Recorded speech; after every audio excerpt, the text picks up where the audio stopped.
has come to our Darkest family. Dungeon is an indie turn-based RPG, which after lengthy early access has now finally launched.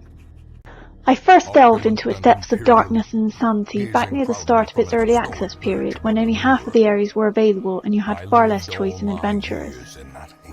It's dark, it's gothic, and quite frankly, I just couldn't resist.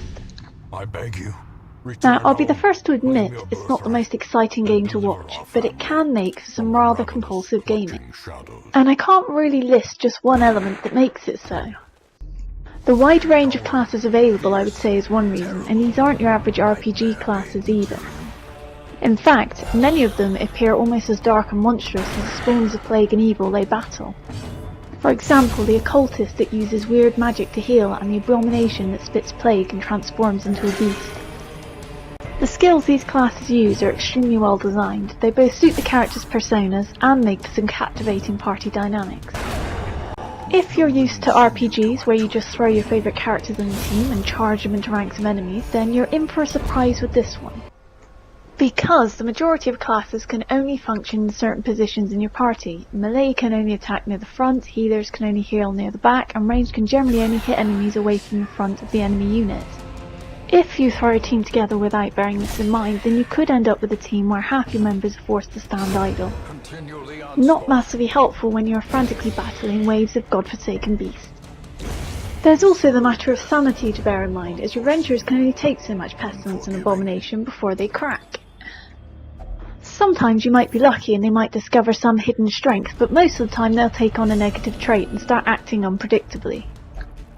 Such as passing their turns, attacking on their own, self-harming, or one of a myriad of other possibilities. This can quickly turn a well-functioning team into a dysfunctional group of delinquents, easy pickings for marauding monsters, and this, I think, is where the game really shines. Leading to an invigorating battle just to keep your own team acting in some semblance of order. Another thing to bear in mind is that your adventurers can die, and once they do, you can't bring them back. This can happen both in combat or due to stress, as too much leads to a heart attack.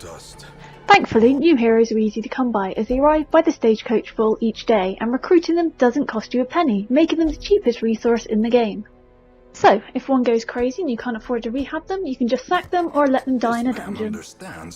Obviously, I don't suggest the use of these sorts of management practices in real life situations. There's 5 areas you can send your adventurers to, with varying quests available which range in length as well as difficulty.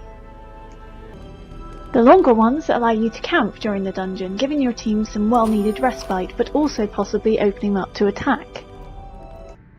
Once complete, you'll gain gold and items as a reward, plus any items you looted within the dungeon. Then it's back to the hamlet to repair the damage which is done to your adventurers' stress levels.